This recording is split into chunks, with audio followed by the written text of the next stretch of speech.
हमने दो प्रॉपर्टी के अकॉर्डिंग डिस्कशन किया था।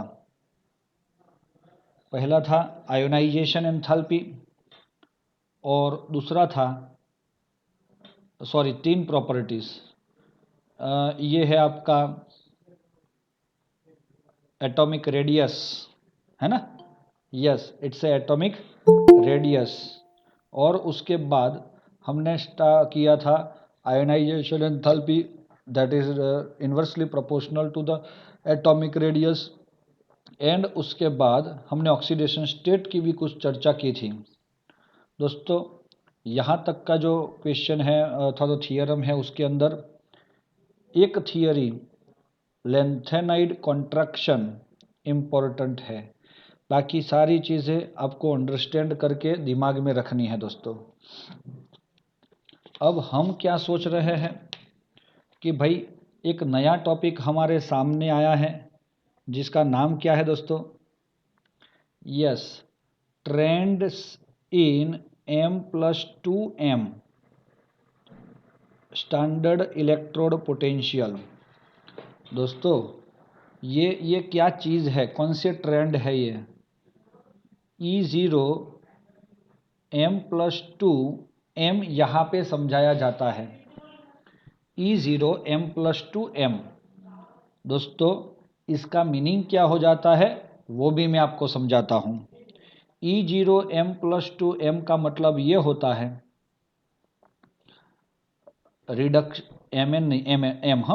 Reduction potential of standard reduction potential of M, लेकिन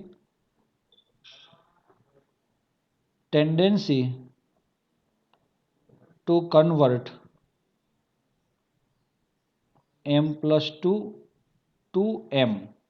यस, ये रिडक्शन पोटेंशियल से आपको इतना पता चल जाता है कि M+ में से M में कन्वर्ट होने की टेंडेंसी कितनी है। दोस्तों, कुछ समझ में आ रहा है? इफ इट इज मोर मतलब positive, then it can convert N+2 to M easily. समझ में आ रहा है? M+2 में से M में कन्वर्ट होना है, तो ये जो आपको पोटेंशियल मिल रहा है उसके अकॉर्डिंग ही पता चलेगा। और इफ लेस, तो दोस्तों अब आप लोग मुझे बताओ कि अगर ये पॉजिटिव है तो हम बोल सकते हैं stability of M is more. हाँ, मेटल की स्टेबिलिटी ज़्यादा है ना, तो ये इजीली कन्वर्ट हो जाता है M+2 में से M में। समझ में आ रहा है? अगर हम बोलते हैं कि if it's more negative, means what? Less. अगर ये लेस है तो क्या होगा दोस्तों? If it is more negative then stability of M+2 is more. ये चीज़ आप लोग याद रखोगे। ये क्या चीज़ है दोस्तों? जितना रिडक्शन पोटेंशियल ज़्यादा होगा वो इतना इजीली रिड्यूस हो जाएगा। तो जो रिडक्शन फॉर्म है उसका M+2, उसकी स्टेबिलिटी बहुत कम है, ऐसा हम बोल सकते हैं। लेकिन अगर M, ये जो इसका रिडक्शन पोटेंशियल है वो अगर बहुत कम है, मतलब इसकी रिडक्शन होने की टेंडेंसी बहुत कम है, तो समझ लो कि Zm+2 की स्टेबिलिटी बहुत ज़्यादा है। तो इसीलिए ये हम कर सकते हैं ऐसे। क्लियर हो गया दोस्तों? अब हम जा रहे हैं कुछ हमारे ये टेबल के अकॉर्डिंग, एक ग्राफ दिया हुआ है। इन table 8.4 contain the thermochemical parameter related to the transformation of the solid metal atom to M plus ion in the solution. इसके अकॉर्डिंग ये पूछ रहा है M सॉलिड M+2 आयन में कन्वर्ट होना है तो क्या होगा। तो दोस्तों potential, the observed value of E0 and those calculated using the data in table 8.4 are compared to figure this. दोस्तों अब वो टेबल को हमको फिगर के साथ कंपेयर करना है।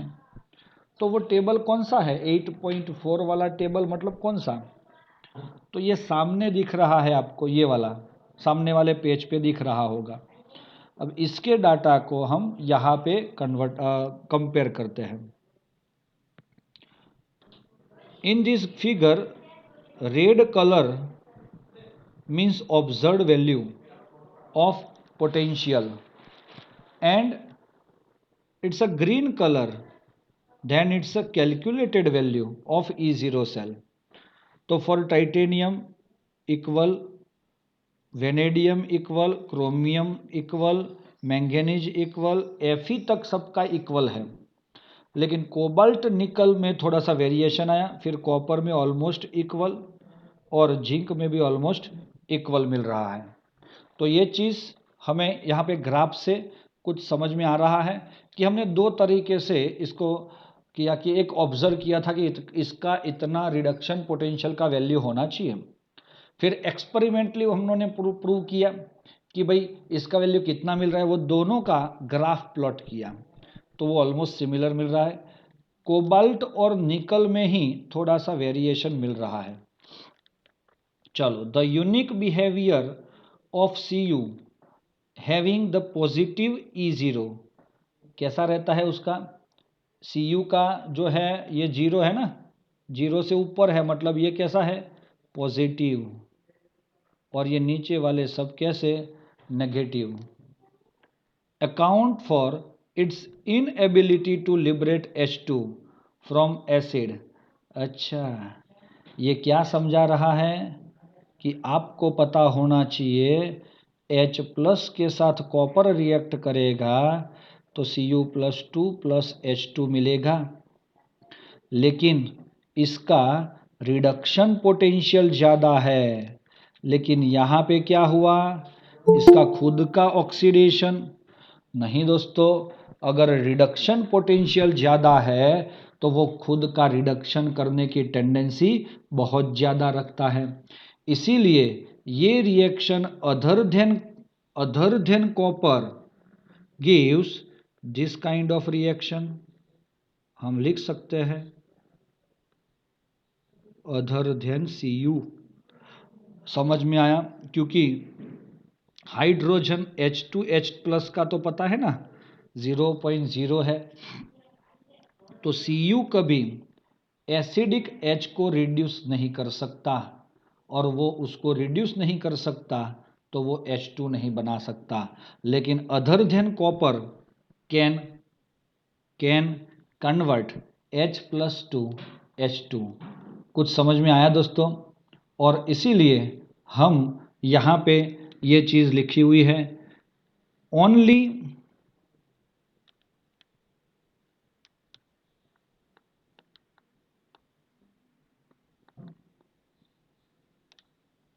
चलो, only oxidising acid nitric acid, hot concentrate sulphuric acid react with copper. Yes, copper के साथ कौन रिएक्ट कर सकते हैं, HNO3 और H2SO4। समझ में आया, ऐसे ही कंपाउंड उसके साथ क्या कर सकते हैं, रिएक्ट कर सकते हैं, बाकी कोई नहीं कर सकता। बाकी normally it can not convert H2। the acid being reduced, the high energy to transfer Cu solid to Cu+2 is not balanced by its hydration enthalpy। दोस्तों ये क्या बता रहा है, Cu को Cu+2 बनाना है तो इसके लिए हमें क्या चाहिए? Yes, oxidation potential. लेकिन जिसका reduction potential, it is the reduction potential of Cu is higher, positive, तो ऑक्सीडेशन पोटेंशियल क्या रहेगा? नेगेटिव हो जाएगा। तो ये वैल्यू, और दूसरा क्या दिया उसने? Hydration enthalpy, yes, delta HYD H0, ये दोनों मतलब इसका E0 ऑक्सीडेशन ये हायर जो बहुत ज़्यादा चाहिए, लेकिन ये कैसा है? कम है। और ये कैसा है? हायर है। तो ये दोनों में मैचिंग नहीं हो रहा है, और इसीलिए the general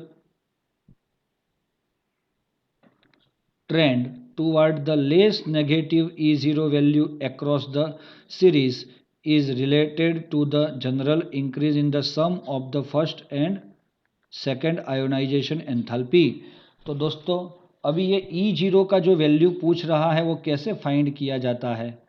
is equal to delta IH1 plus delta IH2। दोस्तों इतनी चीज़ आप लोग याद रखना कि जो E0 का वैल्यू है वो कैसे फाइंड किया जाता है? Sum of delta IH1 and delta IH2। Are you ready? फिर आगे जा रहा है, it is interesting to note that the value of E0 for Mn, Ni and Zn are more negative than expected from the trend. है कि नहीं? हाँ दोस्तों, Mn, Zn एंड Ni ये सबसे ज़्यादा नेगेटिव है। समझ में आया? नहीं, सबसे ज़्यादा नहीं, एक्सपेक्ट जितना हम करते थे कि वो इतने ज़्यादा वो नहीं होने चाहिए नेगेटिव, फिर भी ये कौन कौन बोला? एक Mn का, और एक निकल का, और एक जिंक का, इतना एक्सपेक्ट नहीं किया था, वो इतने मिल रहे हैं। तो उसका रीज़न क्या दिया पता चला ना आपको? E0 का value is depend on delta IH1 and delta IH2। अब Mn और Zn की बात करते हैं हम। Mn और Zn का डेल्टा IH1 कम है, लेकिन डेल्टा IH2 बहुत ज़्यादा है। समझ में आ रहा है कि नहीं? इसीलिए उसका डेल्टा IH2 के अकॉर्डिंग और +1 के अकॉर्डिंग उसका हाइड्रेशन एंथैल्पी के साथ जो मैचिंग है वो सेट नहीं हुआ, और इसीलिए वो हमें नहीं मिला। क्लियर है? उसका जो कुछ रीज़न है ये एग्जाम्पल 8.4 में कुछ ले दिया हुआ है हमें। Why is Cr+2 reducing Mn+2 oxidising when both have D4 configuration. अब दोस्तों ये रिड्यूसिंग क्यों हुआ? Cr+2 रिड्यूसिंग एजेंट बन रहा है ऐसा बोल रहा है। अब इसमें क्या है? D4 है दोस्तों, 1 2 3 4, और वो +2 है, तो एक इलेक्ट्रॉन गेन करके वो क्या करेगा? D5 बनाने की ट्राई करेगा। यस और नॉट? नहीं दोस्तों,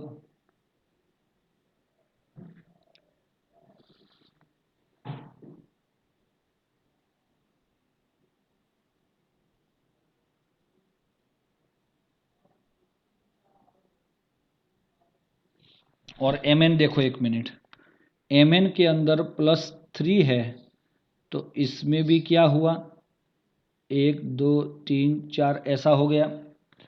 तो ये क्या करता है? Mn जो है वो,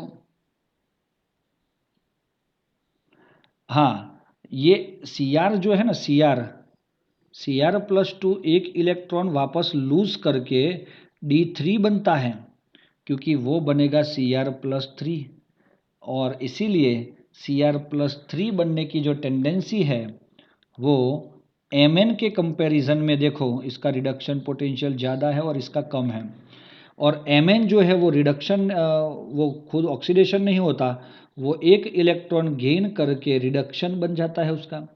तो इसीलिए दूसरे के पास से वो इलेक्ट्रॉन लेके D5 स्टेबल इलेक्ट्रॉनिक कन्फिग्रेशन बनाने का ट्राई करता है और Cr+2 वो D3 बनाना चाहता है। और इसीलिए क्या होगा कि it's yes Cr+2 is act as a reducing agent and Mn+3 is act as a oxidizing agent, क्योंकि वो दूसरे का ऑक्सीडेशन करके इलेक्ट्रॉन गेन करेगा। चलो आगे जा रहे हैं हम। Thermochemical data in kilojoule for the first row transition series, मतलब 3D वाली,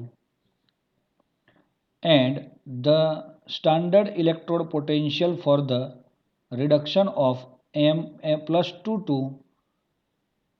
M। चलो ओके, M+2 to M मिल रहा है दोस्तों। और इसीलिए हमारा ये जो है टिटेनियम टू जिंक एलिमेंट दिए, ये क्या दिया हुआ है दोस्तों, it's a delta AH 0, standard atomisation enthalpy, फिर ये क्या है डेल्टा IH1, और ये क्या है डेल्टा IH2। हाँ दोस्तों, और ये क्या है हाइड्रेशन। अब ये दोनों का समेशन करोगे, किसका किसका दोस्तों, अगर आप ये दोनों का समेशन करोगे 661 और 1310 का, तो आपको क्या मिलेगा, ये टोटल इससे ज़्यादा हो जाता है। समझ में आ रहा है कि नहीं, यस। और इसीलिए जो वैल्यू है आपका यहाँ पे कुछ तरह से ये नेगेटिव मिला, ये भी नेगेटिव नेगेटिव, और ये है रिडक्शन पोटेंशियल दोस्तों। तो रिडक्शन पोटेंशियल जो है वो depended on the hydration enthalpy as well as first and second ionisation enthalpy. अब ये टेबल तो हमें याद रखना नहीं है, लेकिन जितनी चीज़ें हमें ध्यान में रखनी चाहिए उतनी हम यहाँ पे हाईलाइट करेंगे। चलो, the stability of half field d orbital d subshell इन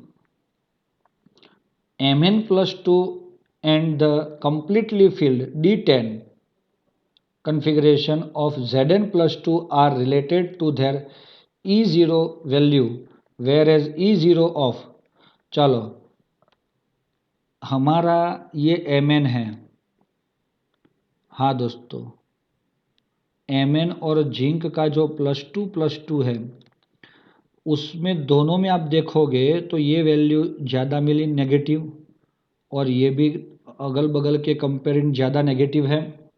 तो इससे इतना पता चलेगा कि ये दोनों की स्टेबिलिटी है ना D5 और D10, इसी की वजह से ही ये ज़्यादा स्टेबल बनते हैं और हमें ये वेरिएशन मिल रहा है। अब Ni+2, Ni related to the highest negative value hydration. अब Ni देखो, ये रहा, ये किससे रिलेटेड है, हाईएस्ट नेगेटिव वैल्यू। दोस्तों ये जो है इसको सिर्फ आप याद रखोगे कि कुछ स्पेसिफिक पॉइंट के अकॉर्डिंग, थियरी में ये नहीं आएगा। Trend in the Mn+2 to Mn+3, meaning क्या हुआ, Mn+3 एक इलेक्ट्रॉन गेन करके Mn+2 बनेगा। तो अगर ये if it is more than, अगर ज़्यादा है, अगर ये पॉजिटिव है तो क्या होगा, यस, कौन ज़्यादा स्टेबल होगा, M+2 स्टेबल होगा और ये लेस स्टेबल बनेगा। कुछ समझ में आ रहा है, रिडक्शन पोटेंशियल अगर ये ज़्यादा है, कौन दोस्तों, E0 M+3 M+2, if it is more then what we can say, yes it is trend like this। चलो आगे जा रहे हैं हम। दोस्तों हम इसको एक्सप्लेन करते हैं।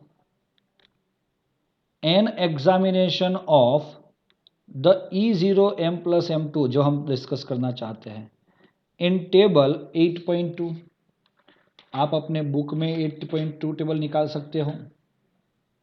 और सेकंड लास्ट रो जो M+3M+2 का वैल्यू है -0.37, 26, 46, 1.97 कोबाल्ट है ना, that is the value of reduction potential of M+3 to M+2 of different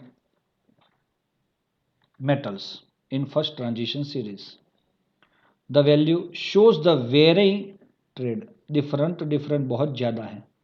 The low value of Sc scandium low है उसमें, देखो तो सर दिया ही नहीं है, दिया ही नहीं मतलब जीरो हो सकता है या वो बहुत कम हो सकता है जो हमें मिलता भी नहीं हो। Reflects the stability of Sc+3।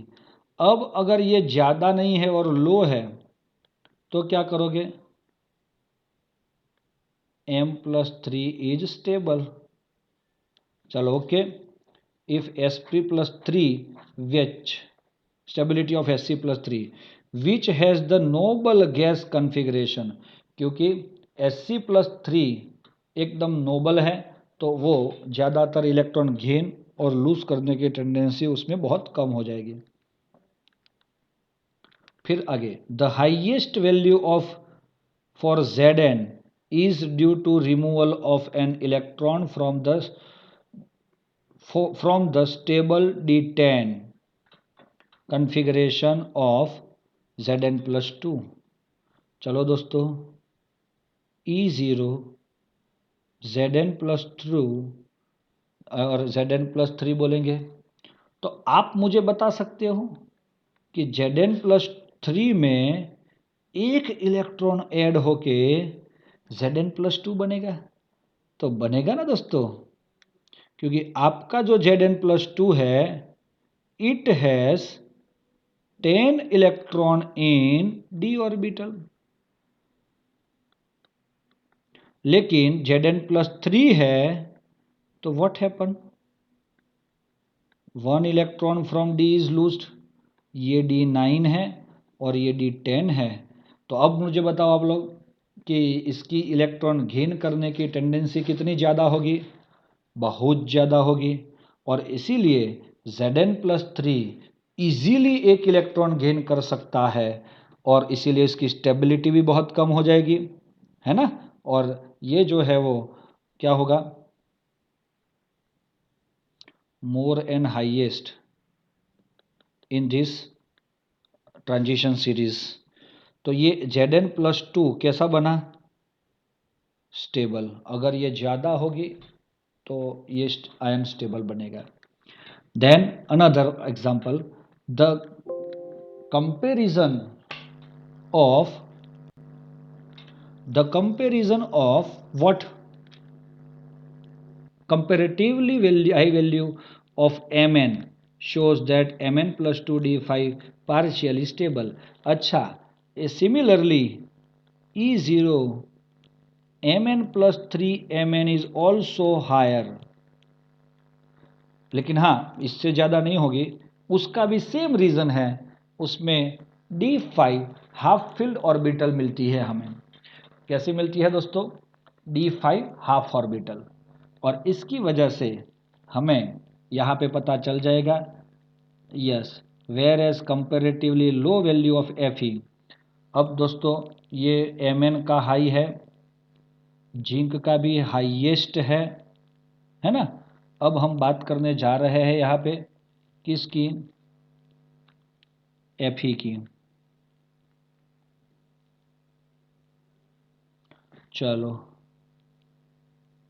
E0 Fe+3 तो Fe+3 अगर बन रहा है तो आप लोगों को मैं बताता हूँ, Fe+3 plus electron gives Fe+2। तो चलो यहाँ पे Fe+2 के अंदर क्या होता है, 1 2 3 4 5 6, D6 है, और Fe+3 में क्या है,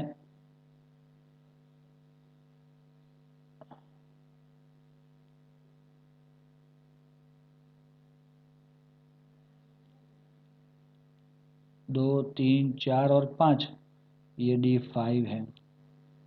अब ये D5 वाला एक इलेक्ट्रॉन गेन करके D6 बनने के चांसेस कितने हैं दोस्तों? बहुत कम हो जाते हैं, क्योंकि यहाँ पे ये स्टेबल है, Fe+3 स्टेबल है, इसीलिए इसका जो वैल्यू होगा वो कंपैरेटिवली लो होगा। कुछ समझ में आ रहा है? कितना वैल्यू है उससे हमें अभी लेना देना नहीं है, लेकिन कौन हाई और कौन लो क्यों मिल रहा है वो बहुत इम्पोर्टेंट है।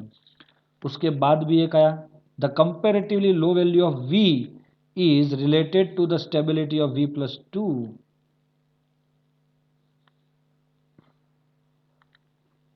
चलो V की बात कर रहे हैं हम,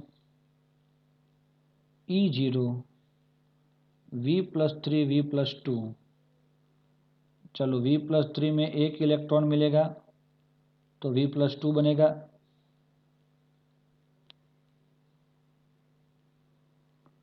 चलो 3D में कितने थे इसमें, शक्ति V एटले 23, तो यहाँ पे 3 होंगे, है ना, 3 में से 2 हो जाएंगे यहाँ पे, यस, तो इट इज़ अ D2, और V+2 हो जाएगा तो एक इलेक्ट्रॉन बढ़ जाएगा दोस्तों,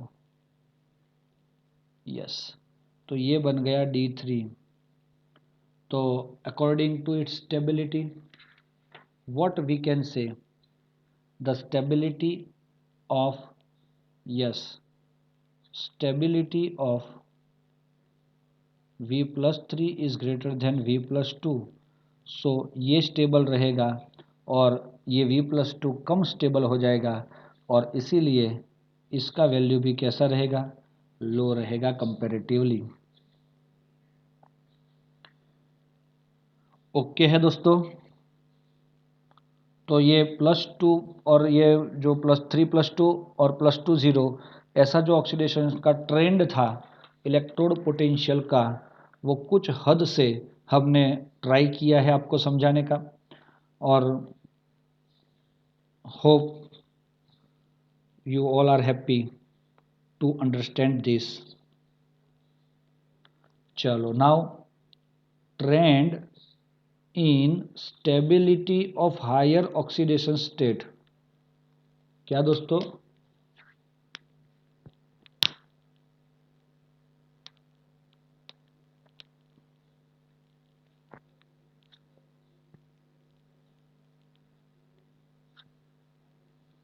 यस, चलो अभी देख रहे हैं हम।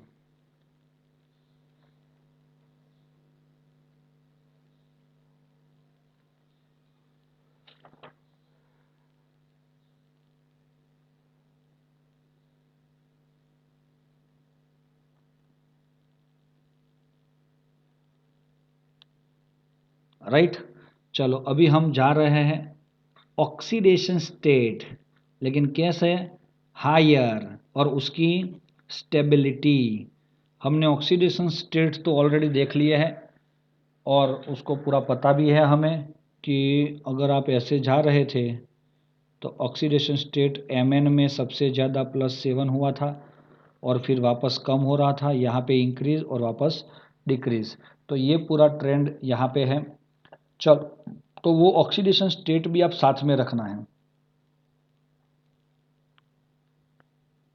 यहाँ पे मेरे ख्याल से titanium, vanadium, chromium, manganese, iron, cobalt, निकल, कॉपर एंड जिंक, ये एलिमेंट ऐसे टेबल के अंदर दिए हो सकते हैं, नहीं दिए हैं तो फिर भी यही है ना। तो दोस्तों अभी आपको यहाँ पे देखो ऑक्सीडेशन नंबर दिया है +1 से +6 तक। दोस्तों +1 अगर कोई बना रहा है ये सब में से, तो सिर्फ एक ही है, वो है कॉपर। हाँ, अच्छा कॉपर CuX3 ऐसा लिखा, क्या मीनिंग हो जाएगा? CuX3 क्या मतलब है इसका? तो नीचे देखो, अगर X लिखा है इसका मतलब हो जाएगा कि F, यहाँ पे देखा ना लास्ट में देखो Cl Br और I, X का मतलब होगा F Cl Br and I, X डेक्स का मतलब होगा F Cl and Br, X double dash का मतलब होगा F and Cl and X triple bond का होगा Cl Br एंड I। कुछ समझ में आ रहा है? तो कौन कौन से मॉलिक्यूल बना सकता है वो चीज़ आपको मेरे ख्याल से समझ में आई होगी यहाँ पे, कि भाई अब देखो टाइटेनियम ये Ti4 बनाया, X4, ये TiX3 और TiX2, लेकिन X2 के सिर पे 3 लगाया, तो ये TiX2 के अंदर कौन कौन आ सकता है? Cl Br and I। समझ में आया? X3 के अंदर Cl Br एंड I आएंगे दोस्तों।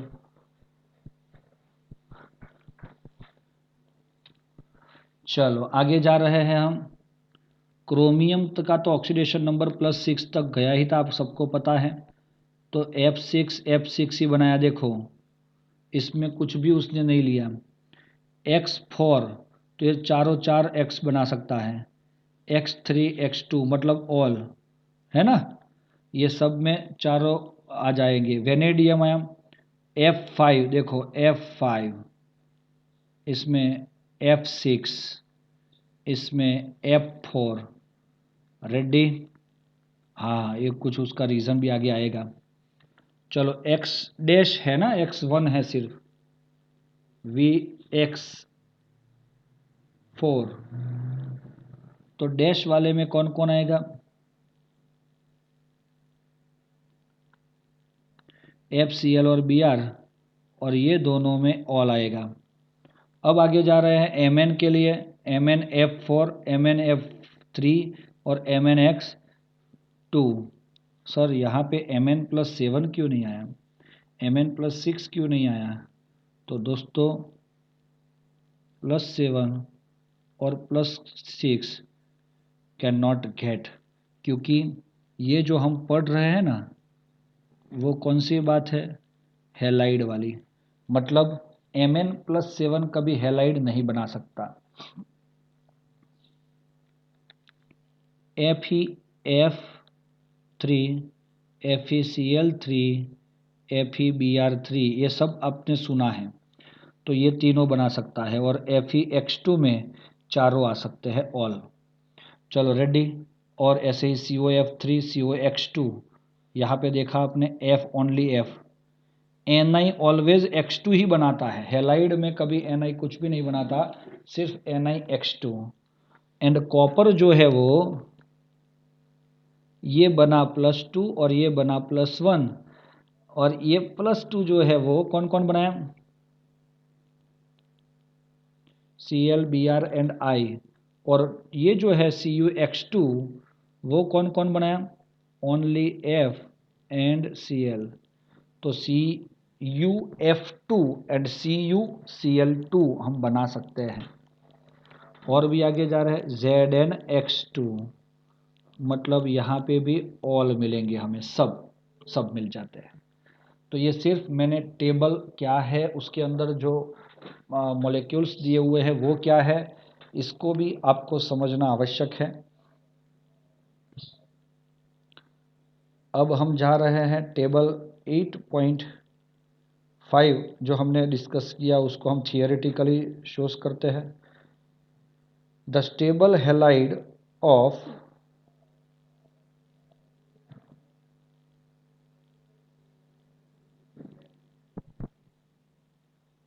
the stable halide of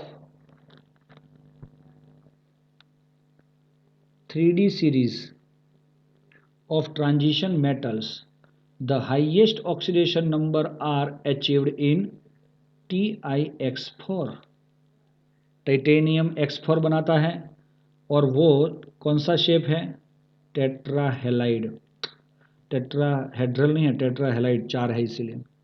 और वेनेडियम कैन फॉर्म VF5, चलो ये TiX4, ये VF5, और क्रोमियम होगा तो VF6 हाईएस्ट मिलेगा, है ना। अब दूसरी चीज, +7 या state of Mn represent in the simple halide but is not present in the simple halide.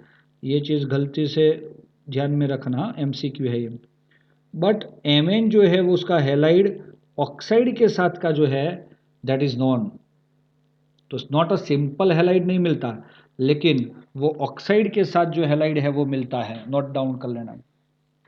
And beyond Mn no metal has trihalide. अच्छा, ये ट्राईहैलाइड Mn के साथ बन रहा है एक्सेप्ट FeX3, देखा ना, Mn के पीछे पड़ा है तो Mn में 7 वाली बात की, और ट्राईहैलाइड नहीं बनाता एक्सेप्ट MnF3, मतलब MnF3 बनाता है एंड COF3, सॉरी Fe के लिए भी है ना ये, yes, accept FeX3 and COF3, ये दोनों जो है उसके अकॉर्डिंग आप लोग समझ सकते हो। The ability of fluoride to stabilize the highest oxidation state is due to higher energy lattice enthalpy। अच्छा, ये फ्लोराइड क्यों बन रहा है मॉलिक्यूल यहाँ पे, क्योंकि उसकी लेटाइस एंथैल्पी ज़्यादा है दोस्तों। इन केस ऑफ COF3 और higher bond enthalpy term of higher covalent compound like VF5 and CrF6, तो ये लोग भी ऐसे ही बनाते हैं। हायर क्या हुआ इसका, यस, बॉन्ड एंथैल्पी भी बढ़ गई और कोवेलेंट नेचर भी बढ़ गया, इसीलिए कोबाल्ट, वेनेडियम एंड क्रोमियम, ये सब में हमें क्या मिलता है, हायर ऑक्सीडेशन स्टेट पे फ्लोराइड का मॉलिक्यूल मिलता है। Although V5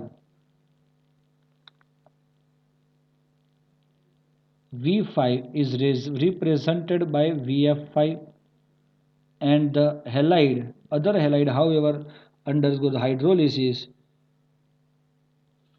gives oxohalide VOX3।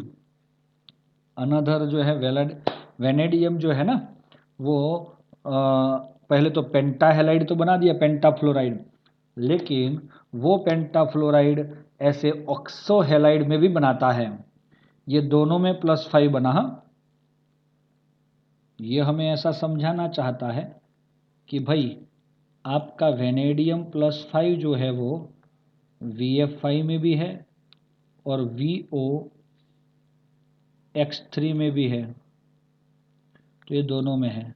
Another feature of fluoride is instability in the low oxidation state. दोस्तों समझ में आ रहा है, fluoride is there instability of low oxidation state.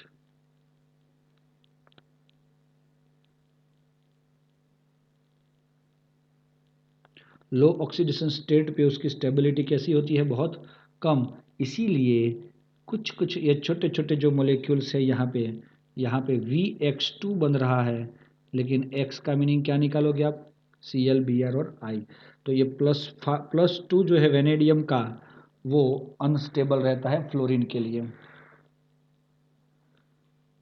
बाकी सारे फ्लोरीन के सिवाय ये जो है वेनेडियम वो स्टेबल है।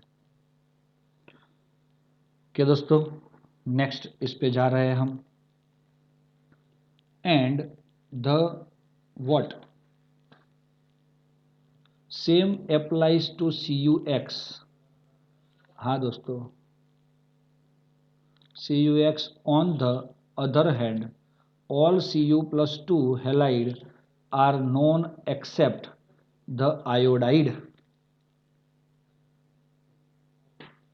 CuX तो हो गया, इसमें Cu plus 1 है, लेकिन CuX2 मतलब Cu plus 2, तो X is equal to FCl and Br ही लेना है। आयोडीन ये नहीं बनाता, Cu जो है वो नहीं बनाता, इनके Cu plus 2 ऑक्सीडाइज्ड I-2I2। तो Cu plus 2 का ये रिएक्शन आपके सामने है दोस्तों, वो I- के साथ रिएक्शन करेगा तो Cu प्लस प्लस I2 बनेगा, और उसका बैलेंसिंग अगर हम करना चाहते हैं तो ये ऑक्सीडेशन स्टेट 0 हो जाता है। तो ये 0 हो गया है तो इसको डबल कर लो,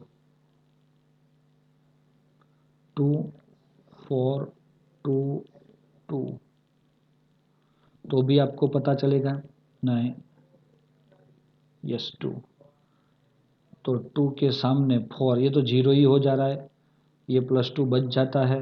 तो यहाँ पे उसने क्या किया, उसके साथ आयोडीन को अटैच कर लिया, तो ये प्लस 2 में से Cu प्लस 1 बना है, तो that is Cu plus 2 can not contain CuI2 but it can form what Cu2I2, मतलब इसमें Cu प्लस 1 आएगा। एक दूसरा भी उसका ट्रेंड है दोस्तों, how ever many copper 1 compound are unstable, yes, in equation in aqueous solution and undergo disproportion।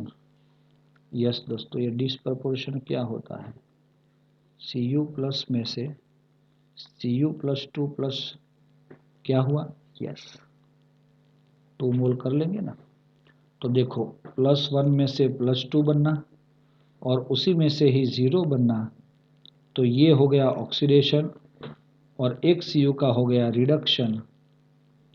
और इसीलिए अगर same element, same compound, same ion if oxidise as well as reduced in same reaction, then this kind of reaction is called a disproportion reaction. यहाँ पे एक ही molecule Cu plus 2 का oxidation भी करता है और रिडक्शन भी करता है, तो हम क्या बोलेंगे इसको, disproportion.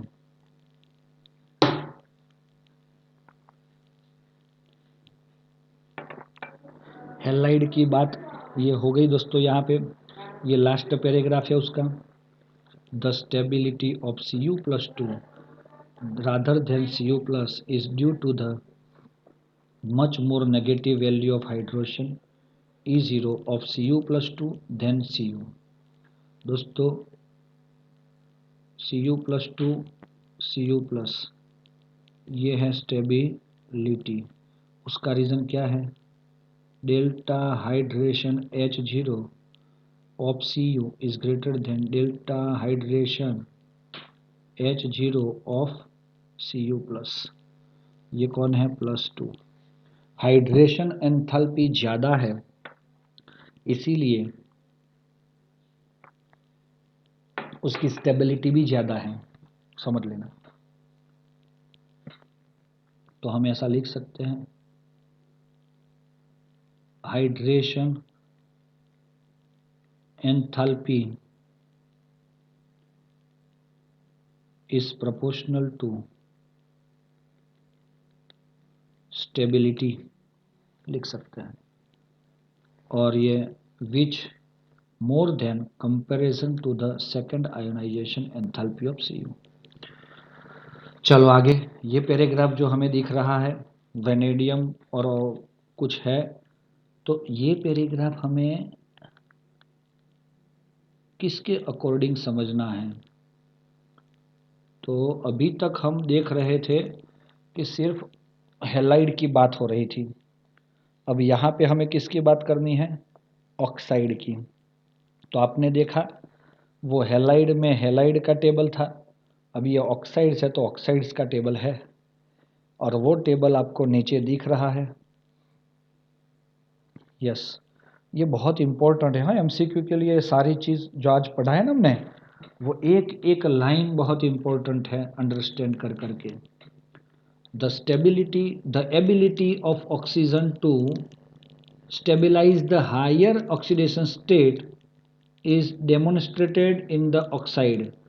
The highest oxidation number in the oxide in table 8.6 coincide with the group number is the attained in SC2O3 to Mn2O7.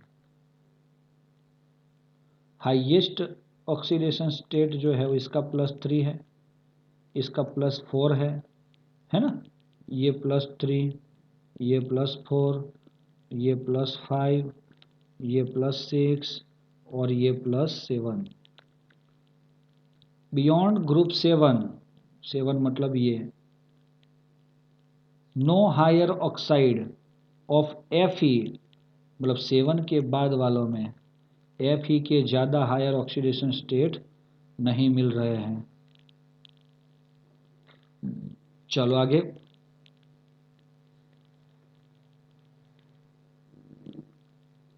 of Fe above Fe2O3 are known, although ferret मतलब Fe3O4 sorry Fe04 -2, तो it is Fe+6 होगा oxidation number.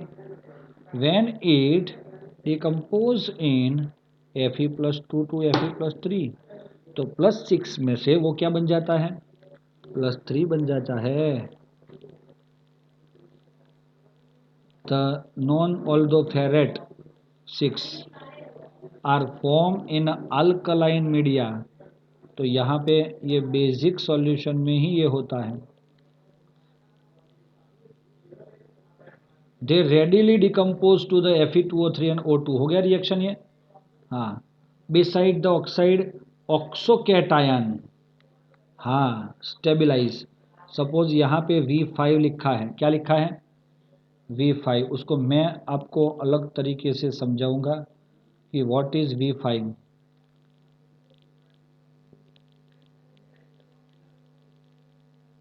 ऐसे लिखा, इसका मतलब होता है V+5। अब V+5 आपको दिया उसने VO2 प्लस करके, वेनेडियम का डाइऑक्साइड, लेकिन उसका चार्ज +1 है, तो वेनेडियम का ऑक्सीडेशन स्टेट +5 हो जाएगा। अब दूसरा है VIV मतलब 4, तो क्या होगा दोस्तों? V+4, अरे VO+2 कर दिया, तो V का ऑक्सीडेशन स्टेट +4 होगा। सिमिलरली TI4, तो ये बनेगा Ti+4 और वो बना है आपका TiO+2। तो ये कुछ ऑक्साइड्स है ना, ऑक्साइड्स के अकॉर्डिंग आपको समझा रहा है। The ability of oxygen to stabilise this high oxidation state exceed then the fluorine. दोस्तों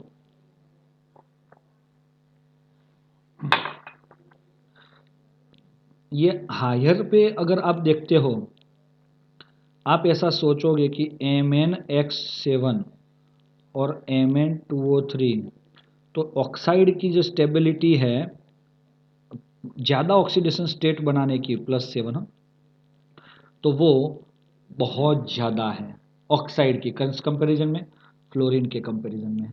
दस the highest Mn fluoride is Mn+4, क्योंकि ये बनता है Mn+4 और Mn ऑक्साइड बनता है +6, whereas the highest oxide कौन सा बना? Mn2O7। The ability of oxygen to form multiple bond, yes ये ऑक्सीजन के पास मल्टीपल बॉन्ड बनाने के, the metal explain its superiority in the covalent oxide MnO2।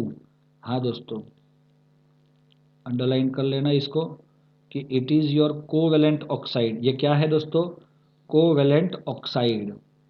Each Mn is tetrahedrally surrounded by O including MnO-Mn bond. ये ऐसे होता है दोस्तों।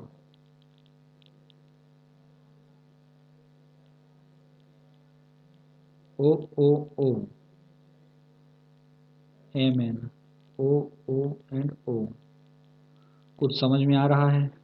तो ये बन जाएगा Mn2O7। तो ये इतना स्ट्रक्चर अगर आप सोचोगे तो ये टेट्राहेड्रल है, और इतना सोचोगे तो ये भी टेट्राहेड्रल है। Now each Mn is tetrahedrally ion surrounded by O, है ना, and this the tetrahedral MO4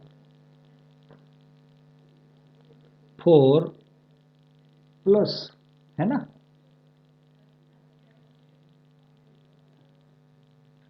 plus N है शायद,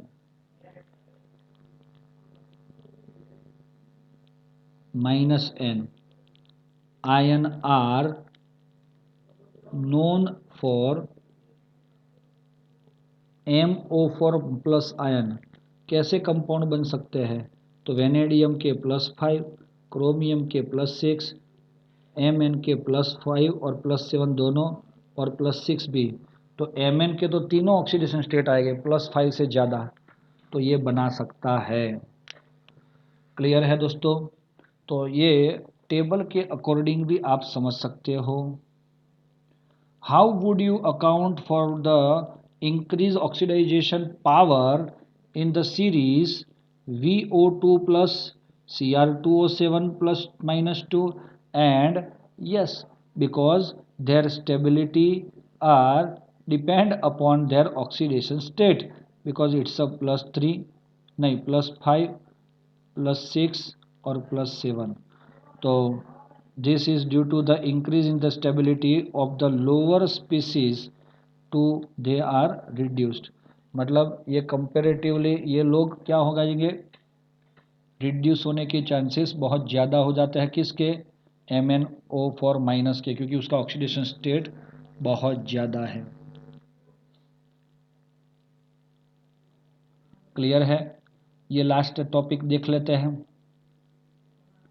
देखना है दोस्तों।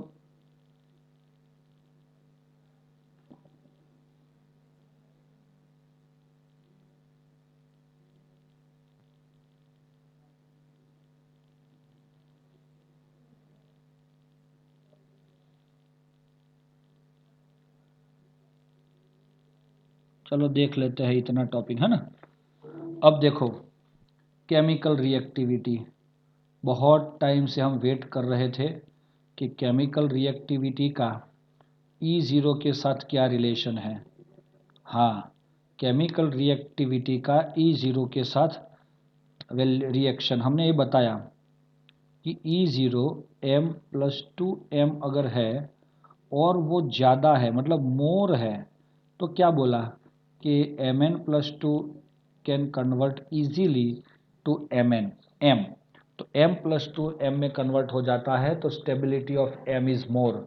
ऐसा हम क्या किया, उसको स्टैंड में रखा है। ओके, चलो। Transition metal vary widely in their chemical reactivity. Many of them are sufficient electropositivity। हाँ दोस्तों, इसके पास इलेक्ट्रोपॉजिटिव नेचर है, सबके पास सफिशियंट है to dissolve in the mineral acid, although a few are noble. कुछ नोबेल भी है। हाँ, प्लेटिनम, सिल्वर, गोल्ड, उसमें भी ये प्लेटिनम और गोल्ड ये दोनों नोबेल है। That is they are unaffected by single acid. Okay दोस्तों, the metals of the first series which the exception of copper are relatively more reactive. अब ये चीज़ आ गई, फर्स्ट सीरीज में reactive and are oxidise by M plus with H plus, कौन react नहीं करता? Cu can't react. ओके, क्योंकि आपने देखा उसके ऊपर रिडक्शन पोटेंशियल जो है वो इसका सबसे ज़्यादा है। M plus H plus gives M plus 2 plus H2 2 मोल। तो इसके अकॉर्डिंग हमें इतना पता चल जाता है कि भाई कॉपर जो है वो जनरली ऐसे एसिडिक मीडियम के अंदर रिएक्शन करना बहुत पसंद नहीं करता है, लेकिन Cu can't do this, but Cu can react concentrate HNO3 and concentrate H2SO4। हाँ दोस्तों, ये बहुत ही हायर जो एसिड्स है उसके साथ वो रिएक्ट कर सकता है, आगे देखेंगे तो पता चलेगा। सिर्फ इतना जान लो कि कॉपर क्यों रिएक्ट नहीं करता, क्योंकि इसका 0.0 वोल्ट है और कॉपर का जो था वो 0.34 प्लस था, और इसीलिए इसका ऑक्सीडेशन नहीं होगा। हाइड्रोजन के कंपैरिजन में कॉपर का रिडक्शन ही होता है। For example titanium and vanadium in practice are passive to dilute non-oxidizing acid at room temperature। ये बहुत ही important MCQ बन सकता है। They are passive, ये लोग भी नहीं रिएक्ट करते। किसके साथ? Titanium and vanadium. हाँ,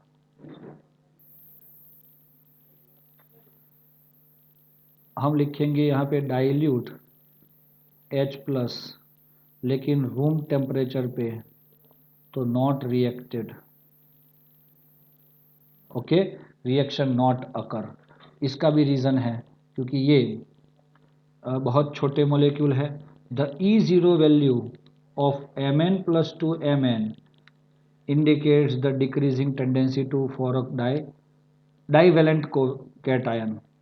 अगर यस दोस्तों, अगर आपका ये ज़्यादा हुआ तो समझ लो कि डाइवेलेंट बनने की टेंडेंसी बहुत कम है। आगे जा रहे हैं।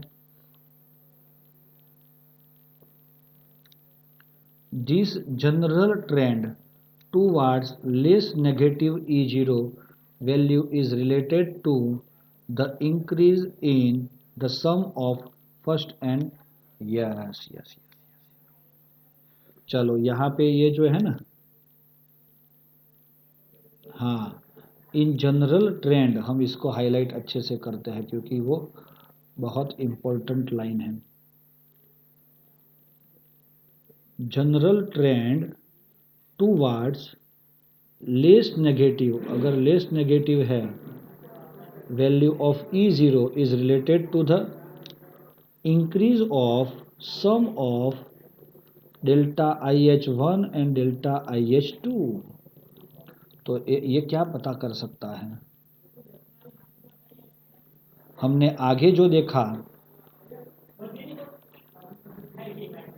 उसके अंदर ऐसा बोला कि भाई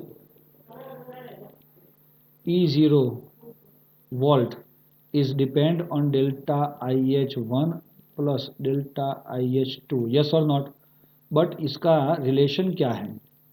अगर ये वैल्यू बहुत कम है तो समझ लो कि ये बहुत ज़्यादा है, तो दोनों इन्वर्स हो जाएंगे।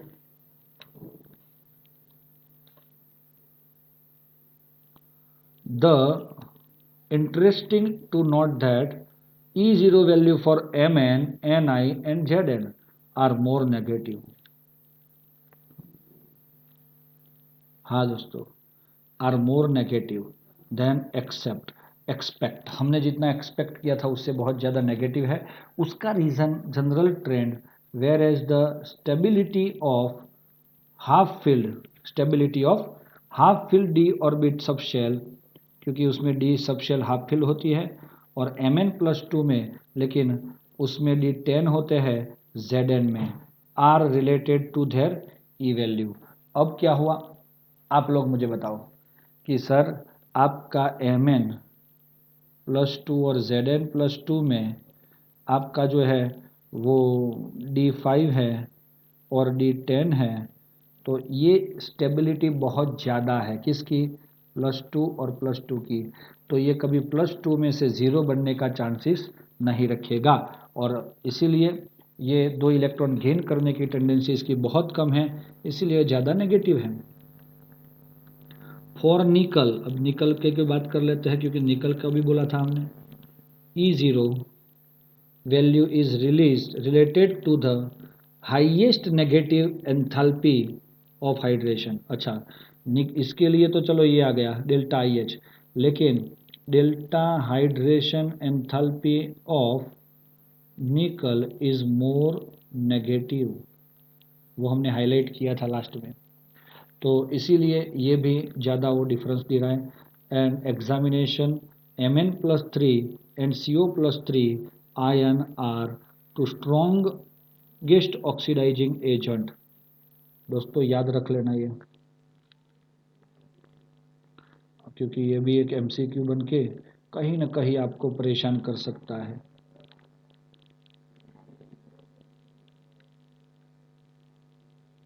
ये दोनों की जो वैल्यू है ना ये हाईएस्ट है, तो दैट Mn+3 और CO+3 ion are strongest oxidizing agents in aqueous solution.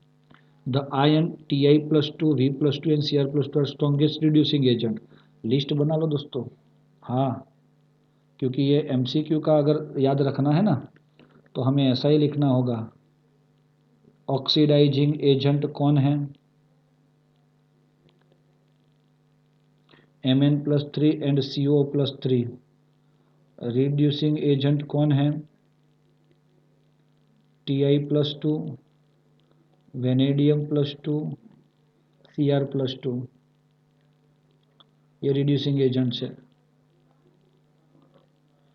And will liberate